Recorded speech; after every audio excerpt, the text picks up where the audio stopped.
Welcome back, everybody, to the next part of the game collection series that we're doing here. We've been going through the PS1, PS2 games. We've got, like, a few more piles of PS2 games to go through. And then that'll be it, pretty much, probably. I have, again, many more games elsewhere in the house that I have not been able to get to yet. But if you want to see those, let me know. If you enjoy this video, let me know. Oh god, I sound really weird when I'm not talking with the headset on. Oh wow, yeah, this is odd. Anyway, so thanks for being patient. We're gonna get to the third part of the trilogy momentarily with Crash Bandicoot: The Wrath of Cortex. This case is fucking filthy, mate. Oh my god, that is manky AF. The Platinum release. Now, this is kind of like, I guess this would be Crash Bandicoot 4, before Crash Bandicoot 4 was a thing, right? Was this the fourth one? Did this come after Warped? This was like the first one on PS2, I'm pretty sure. And I'm also pretty sure that Naughty Dog did not make this. Like, this was apparently published by Konami? Konami published that? What? Okay. You know what? I really need to revisit this, because I do remember playing this a lot when we got it. You know, it was like, oh my god, a first Crash game on PS2, holy crap. I don't remember us thinking it was as good as the PS1 games, because it probably isn't, but I have not thought or even watched any gameplay of this in well over 20 years. So, I wonder, what's everyone's thoughts on Wrath of Cortex? Because in my mind, I feel it's not as obviously well-loved as the original trilogy. But is it any good? I don't remember. I'm gonna have to revisit this one day. Huh. Okay, so this next one I remember being so excited for, because I watched like a little gameplay video on a demo disc of, like, I think it was the first level or one of the first levels of the game. Red Faction 2. Now, I think I played this before I played Red Faction 1. I only owned Red Faction 1 when it was released digitally on the PS4. But Red Faction 2, I remember thinking this was, like, so good. And I mean, it seemed to get good reviews at the time, maybe? But as the years have gone by, I think quite a few people kind of shit on it, and I don't know why exactly. Again, I remember being amazed by the fact that you could, like, blow up walls and things and go through different paths. I mean, it probably didn't do it nearly as good as I remember it doing.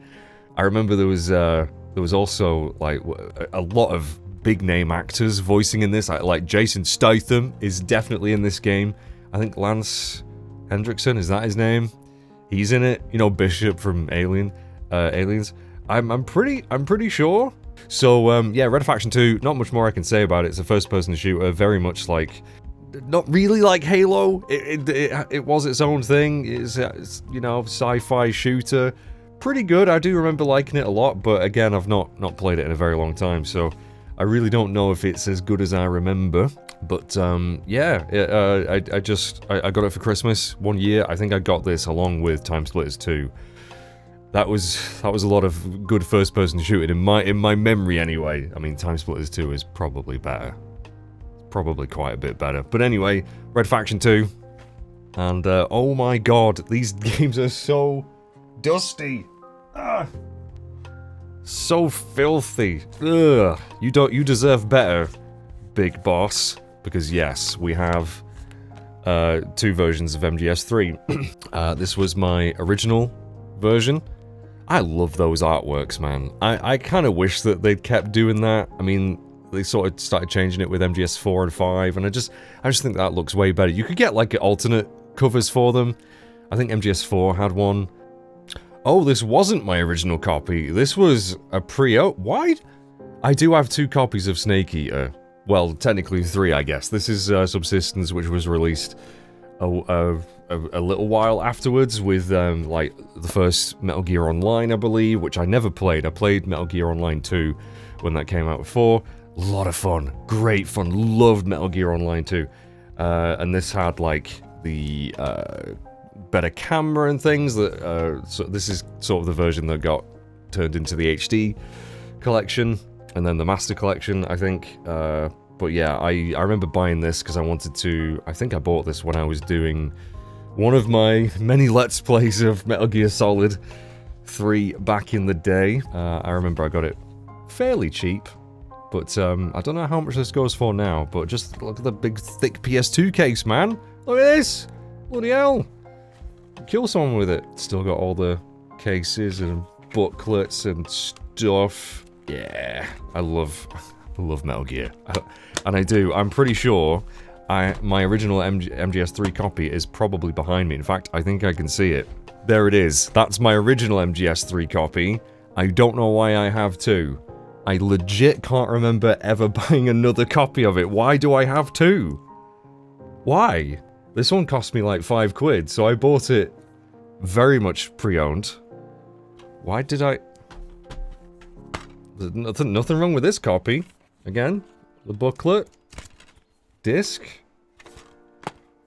I don't know why I have so many copies of MGS3.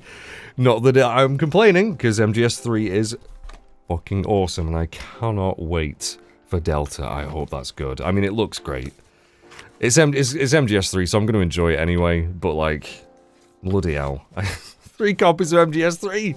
And one of my absolute favourite games, a game that I owe a lot to, especially in terms of my YouTube career, Dragon Quest Journey of the Cursed King. Now, it's called Dragon Quest.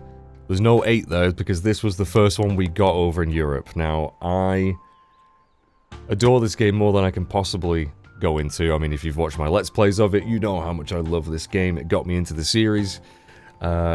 Amazing. That just... The artwork, the art style, the Toriyama characters. I saw this in a magazine, a game magazine, and it immediately was like, oh, I need to, what is this game? I need to see it. I didn't know at the time that it was made by Level 5, who made the Dark Cloud series, which I love. Dark Chronicle, Dark Cloud 2, and this...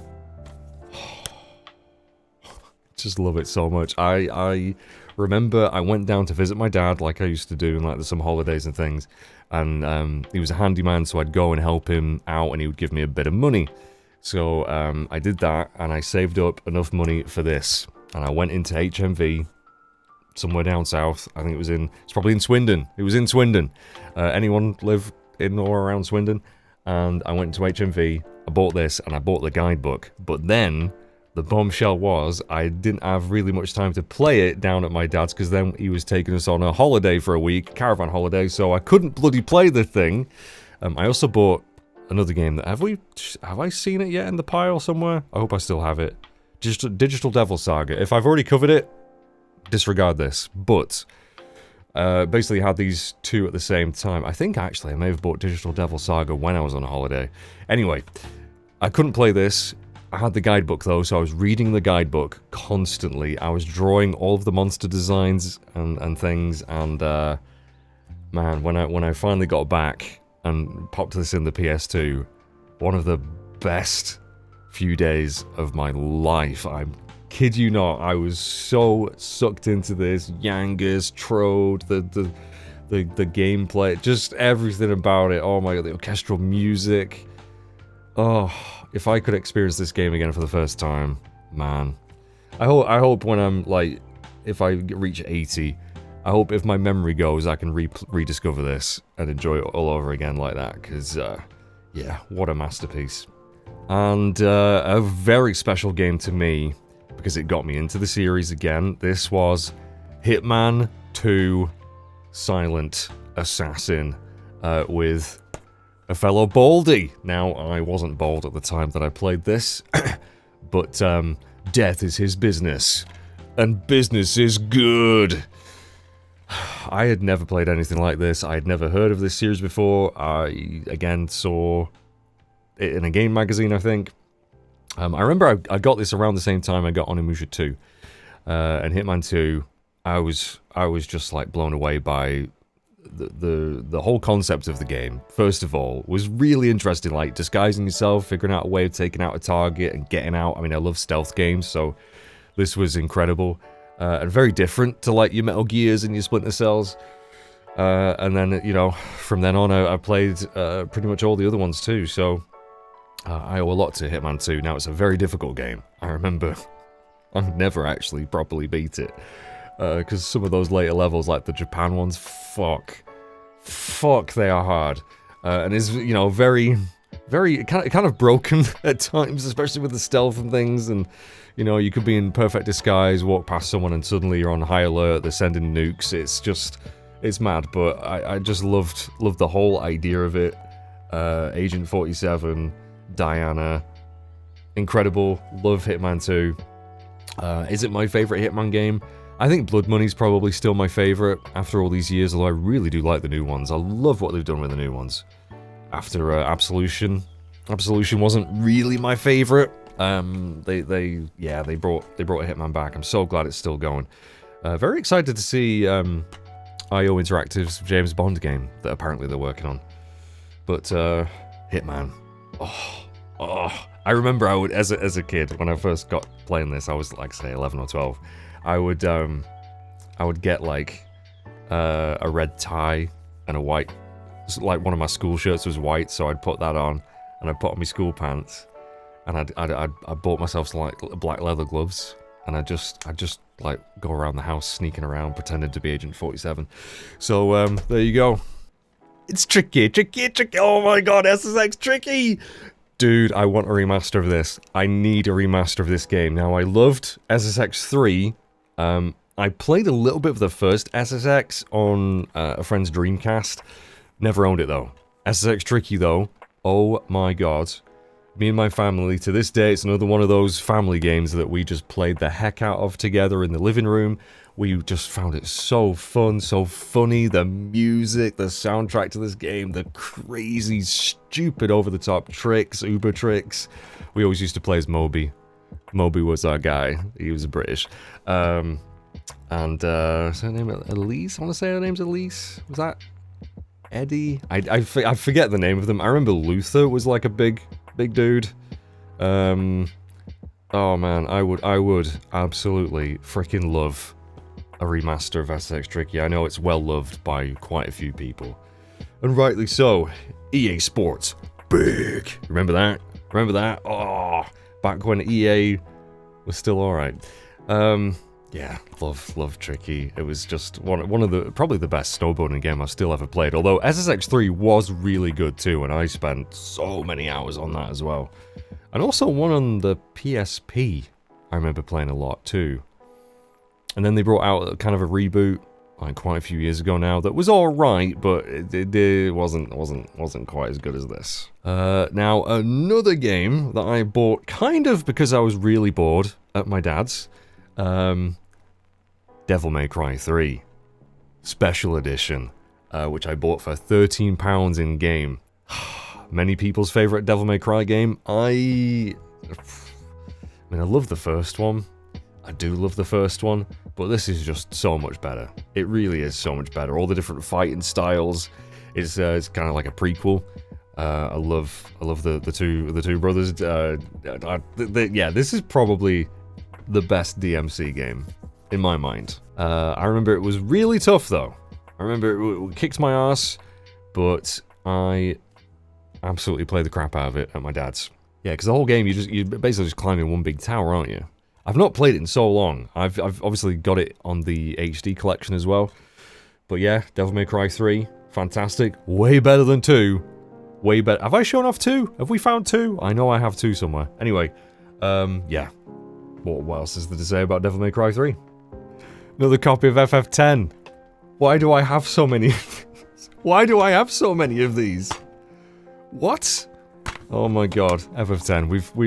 It's FF10. And I need to dust this because that is real dusty too. My American copy that I imported because I had a chipped PS2 and I couldn't wait for Final Fantasy 12 to come out. My American copy of FF12. Now, I remember I think I've told this story where I was counting down the days to when it came out in America. Obviously, it was a few months after that it came out over here properly, but since again I had a chipped PS2, I was like, oh man, I'm going to be able to play Final Fantasy 12 before anyone else. Oh my god.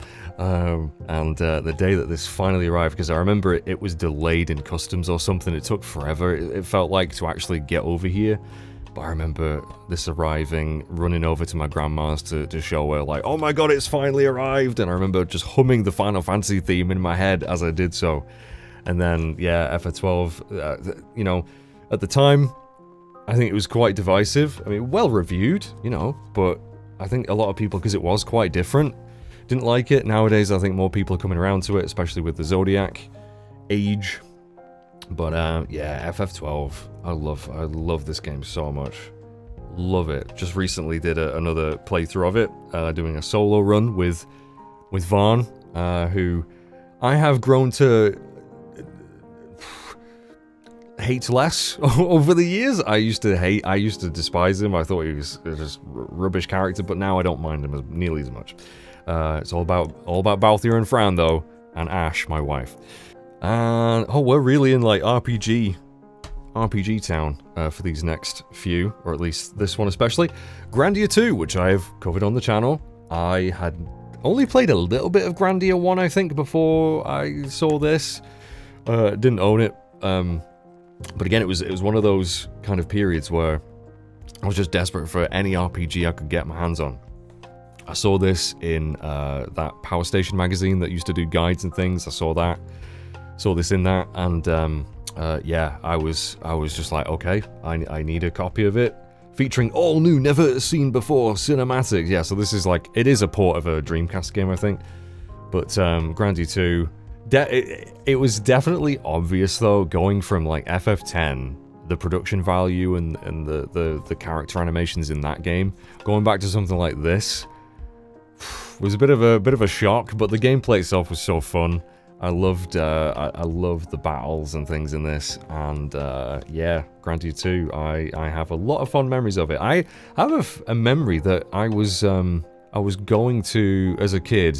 Me and my mate went to a youth group. I may have mentioned it before, but I remember I had just gotten this, and I was like mad that I had to leave the house and go to this youth group place, because I just wanted to play Grandia 2. That's in my mind for some reason. While I was waiting for FF12 to release, I, again, was like, I need some RPG. Also, I think my camera just glitched there a minute. I apologize. Yeah, I was waiting for FF12 to come out, and I was like, I need something. And I had played the first game of this, didn't like it as much as I wanted to, but I thought, you know what, we'll give the second one a go. Kingdom Hearts 2, which I think is a lot of people's favorite in the series. Darkness will never take over our hearts. I remember enjoying it. I do enjoy the gameplay of Kingdom Hearts. Obviously the music's incredible. Going to all the Disney worlds is fun. I just haven't quite ever gotten into the actual Kingdom Hearts story. All the original like Kingdom Hearts characters, it's never really grabbed me, and one of these days, I keep going back to it and giving it another go. The beginning of Kingdom Hearts 2, while I love the setting, it's so slow, it's so slow, but you could say that about so many RPGs that I love though, so I'm a bit of a hypocrite. Yeah, one of these days, I hope to find the love for this series that everyone else seems to have. It just doesn't quite do it for me, but still great games. I mean, obviously. Right, okay, so I think I got this, the Getaway, with my chipped PS2 for some reason. I'm not sure why. The Getaway. Now, this was kind of an amazing game at the time, because I was so used to playing GTA, which was always set in like America, or, a made-up city in America. This kind of recreated London, pretty faithfully, and that was enough for me to want to play it. Also driving around in like actual like licensed cars and things that, I used to see on the road as a kid. Never got very far though. I found this game pretty hard, and I also remember it being really buggy. Like I remember at one area, I just kind of fell through the floor, but it it just didn't really like. Sometimes in games you'd fall through the floor and then it'd just kill you and then you'd reset or whatever. I remember just being stuck, and I had to reload and lost a lot of progress, and I was really mad. But never finished it. I know there was a second one, Black Monday, that I never played. don't know if it's any good. But I remember just messing around in it, just driving around London, not really actually doing much of the story. But it was a more grounded, real kind of... It was like a Guy Ritchie film in video game form, sort of. Not quite as entertaining as that, probably. But it was alright. It was alright. Oh, okay. We were just talking about you. Devil May Cry 2. It's not a good game. It's not a good game. Now, I know this. I've realized this in years hence, but when this was out, I was obsessed. I needed to have this game. I'd played Devil May Cry 1. There's a sequel. Gotta play the sequel, right? And I remember playing this to death when I got it. I think I bought it in Southport. And I thought it was ace. I thought it was brill. And then only years later, when I was more critical and actually listened to other people's thoughts on it, I was like, actually, no, you're right. It's really not very good. It's really not very good. Devil May Cry 3 is way better, but I still have a lot of good memories with this. I used to play through the beginning level, like, so many times. I thought it was really creepy and eerie, and, you know, just hitting demons with a big fuck-off sword. It was cool. Dante was cool, but yeah, you compare just his character even to 1, like, he's so stoic and boring. Oh, yeah, DMC 2. Yeah, sorry, you're not very good, but I still have a bit of a soft spot for it. Kind of. Also, it came on 2 discs. You play as that other the lady character, I forget her name. With the with like the weird bendy curved swords things. Yeah. I think she was actually more fun to play as. From my memory. But yeah, I bought this pre-owned as well. You can see the pre-owned sticker. Ooh, now my first ever experience of The Sims, and I know it's the PS2 version, so it's not very, it's not like the PC ones, but I again didn't really game on the PC very much. So The Sims on PS2 was my entry into the crazy world. Get alive. Oh my god, actually that guy kind of looks like me. He does have some hair though. I remember loving this. I again saw it in a game magazine, and I thought, oh, that sounds like a weird kind of game where you just kind of tell people what to do. I didn't really play it properly very much. I did for a while, but then I just used the cheats and I just built houses for days. I would make all my friends as Sims, build a big house for us, and just let them do what they wanted, and it was great. I remember one of my friends, David, he'd always end up like just not going to school, and I think he went to military school instead or something. Vague memories. Really cool. I loved it, and I actually bought one on the Xbox as well, Busting Out, which I think was technically the sequel, kind of. Loved that too. But I played, yeah, mostly just put cheats in this and just built houses. Like my dream house. Although, you could only have like one floor. I'm pretty sure you couldn't have like multiple stories to it. But yeah. One of these days I'd love to revisit and see how this holds up. Especially, I'd love to know people's thoughts on how this compares to the PC versions, because this is probably so bare bones compared to those. And a game that I sort of recently, over the last few years, covered on the channel, finally. Bought it for £38.97 from Asda price, The Great Escape. Again, I was obsessed with World War II, especially prisoner of war movies, The Great Escape being the main one. And I'd played Prisoner of War, obviously. And so this came along, I was like, oh wow, they made a game of the movie, I need to play it. I was kind of expecting it to be more structured, like the Prisoner of War game, and I remember being a bit disappointed that it was a bit more, well, it kind of followed the film. Really great though, finally properly beat it a few years ago, and yeah, it's pretty good. As far as like movie tie-ins go, you could do a lot worse, although fuck the train level. Fuck the train level. Bollocks. And speaking of like licensed games, the best Simpsons game ever made, you know what it is. You know what it is. Hit and Run. Simpsons Hit and Run. Holy fuck, is this game amazing. I got this for Christmas one year, played it non-stop. Obviously, I was a huge fan of The Simpsons growing up. The amount of references and just love for this cartoon, that this game, I mean, it was basically GTA, but Simpsons, right? There'd been a lot of shit Simpsons games, like Simpsons Wrestling was pretty bad, although I remember kind of liking it. Never played Road Rage. That was also on the PS2. Wasn't that just like a Crazy Taxi ripoff? Never actually played it. But Hit and Run was like, oh my god, I wish we got a sequel to this. I wish we could get a remaster of this. It's, you know, it's got all the voices. You just get to drive around Springfield. It made it feel so much more real. You know, drive to the nuclear power plant, drive past Moe's or whatever. Although I do remember it got pretty difficult towards the end of the game. I do remember that.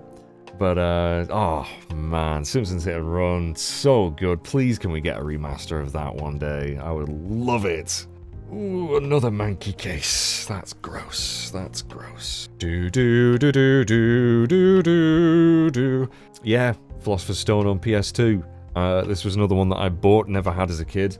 I had the PS1 version, which I really need to find somewhere, because that was my favorite. But played the PS2 version, which is a completely different game. Completely different game, played it for YouTube, did a series on it, really enjoyed it. Definitely one of the better Harry Potter games for sure. Yeah, sadly I definitely don't have my Chamber of Secrets copy on the PS2 anymore. I lost that as a kid. I did get it for Christmas one year, loved that. That was probably my favourite Harry Potter game after the first one. But yeah, sadly, don't know where that went, but that's been missing for decades now. So it's definitely gone. But this was alright, and again, picked this up pretty cheap from, I think it was CX. Yeah. I enjoyed it. Now, everyone loves the new Spider-Man games, right? Everyone loves the new Spider-Man games. Everyone loves, like, the original PS1 Spider-Man games, which sadly I never had. But Spider-Man 2 on the PS2, I think it was on GameCube and Xbox as well.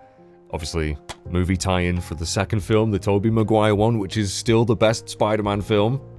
Although I really love the first one still, too. This blew my mind. Now, I actually had played the first Spider-Man movie game on PS2 to death, although it was great. I don't know where it is. I should still have it somewhere. I don't know where it is, but I always remember the tutorial level with Bruce Campbell doing the voiceover. Or do anyone remember that, where he suddenly started eating a ham sandwich when he's telling you the controls? It's so fucking good. Anyway, Bruce Campbell's legend.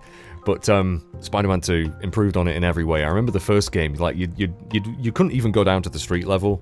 Like, you just couldn't do it. You'd just be up in the sky, and your web would just attach straight to the clouds. It wouldn't even go to a building. The physics on the swinging in this, really, you know, the best it had ever been. And I think the best it ever was until the Insomniac games. Oh my god. This is so... I just hours and hours and hours just swinging around New York, helping people out. I just... Oh my god, Spider-Man 2.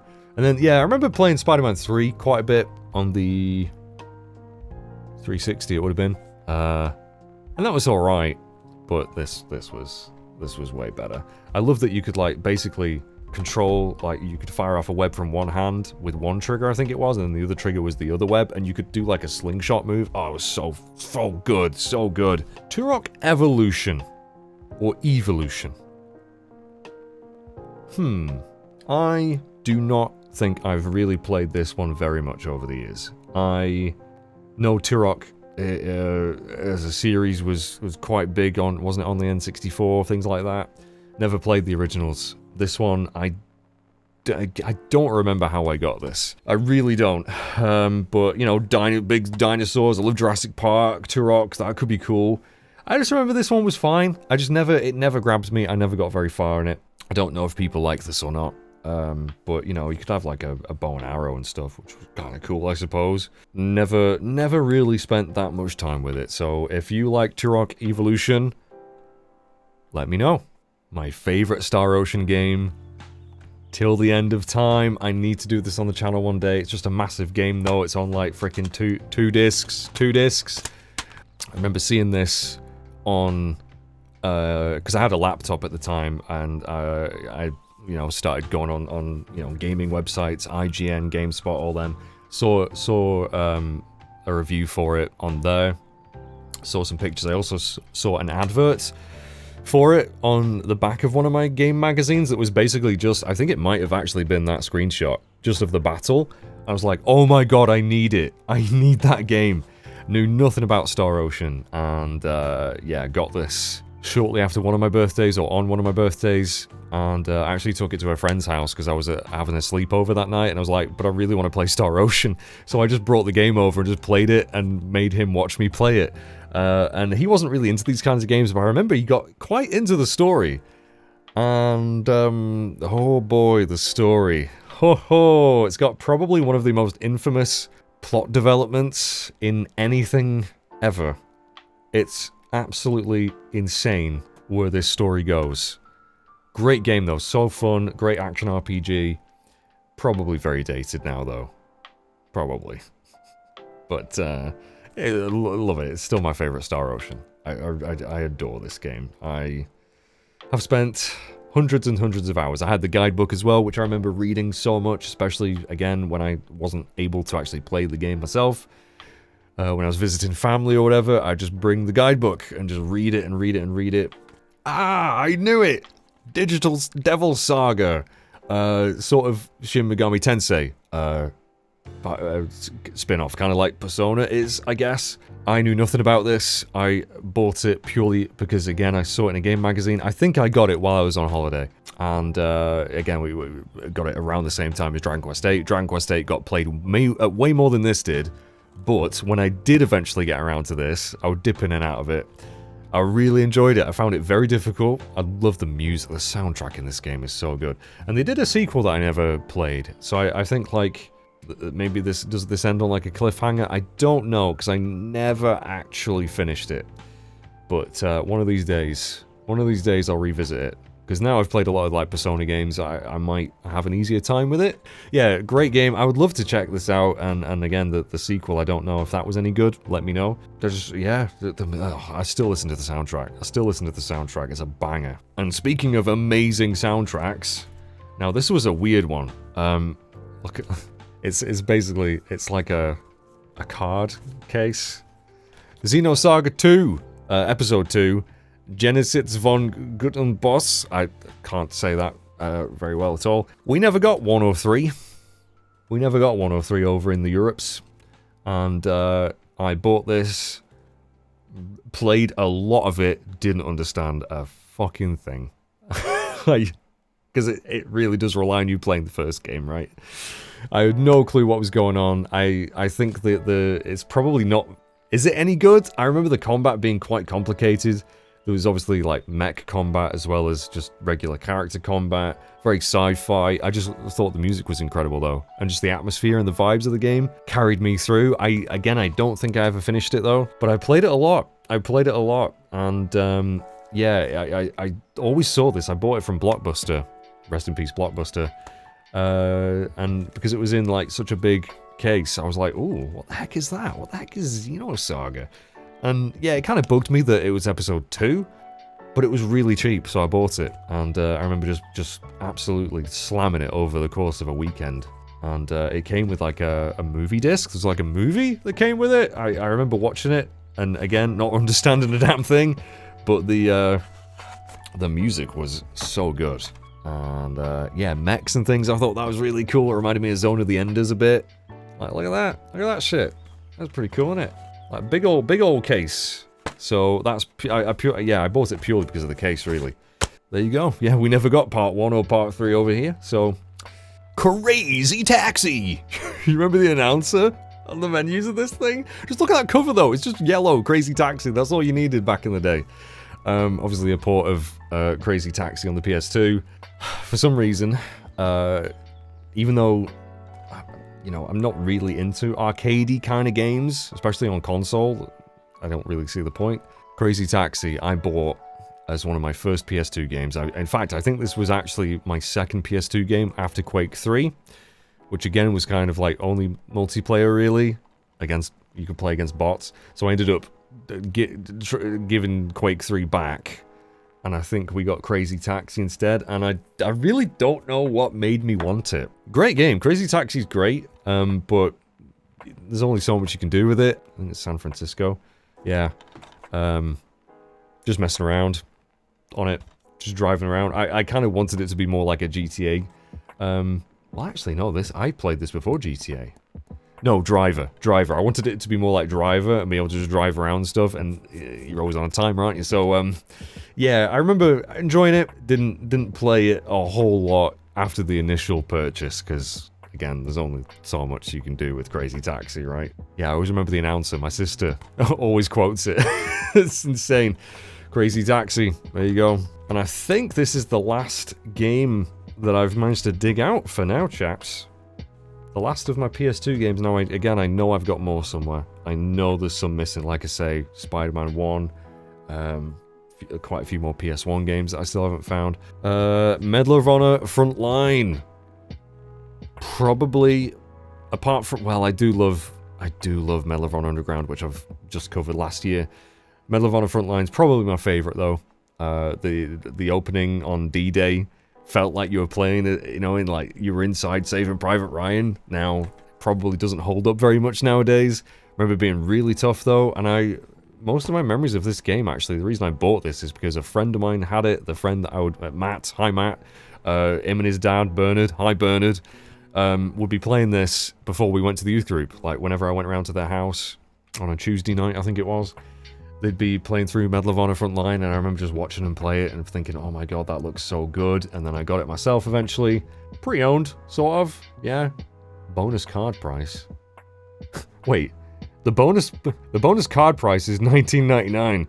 The usual selling price is $19.99. What a saving. If you had that bonus card. Oh boy. Yeah, Game Station. That was Game Station. Oh, I used to buy so many games from there. I miss Game Station. But yeah, it's probably my favorite Medal of Honor game, and one that I need to revisit as well at some point. I seem to recall though, like there's no checkpoints. If you died, you had to start the mission over from the beginning. And didn't they do it? They did re-release it in HD. I'm pretty sure on PS3. Because I have it, and I never actually played it on PS3. I think they did it when one of the new Medal of Honor games came out, one of like Warfighter or whatever it was, when they were trying to cash in on the Call of Duty craze. Right, so that was part 3. I don't know if there's going to be a part 4, because again, I have so many like 360 games, Xbox games, well, not many GameCube games to be honest, PSP games, all kinds of stuff still in my attic, and if I find any more of my old PS2 games, I hope I do, because I know I have more somewhere, and PS1 games especially as well. I need to get in my garage. But I hope you enjoyed that. Please let me know if you've got any memories of some of these older games. I hope you enjoyed this little 3-parter series. I really enjoyed just taking a trip down memory lane and seeing some games that I have not thought about in so long. It's been a lot of fun. I would love to do more stuff like this if people want to see it. Even if it is more just like vloggy kind of thing. I mean, I'm not very comfortable with this kind of video still after all these years. I just don't do it very often. But if you did enjoy this, please let me know. And thanks so much for watching. Bye.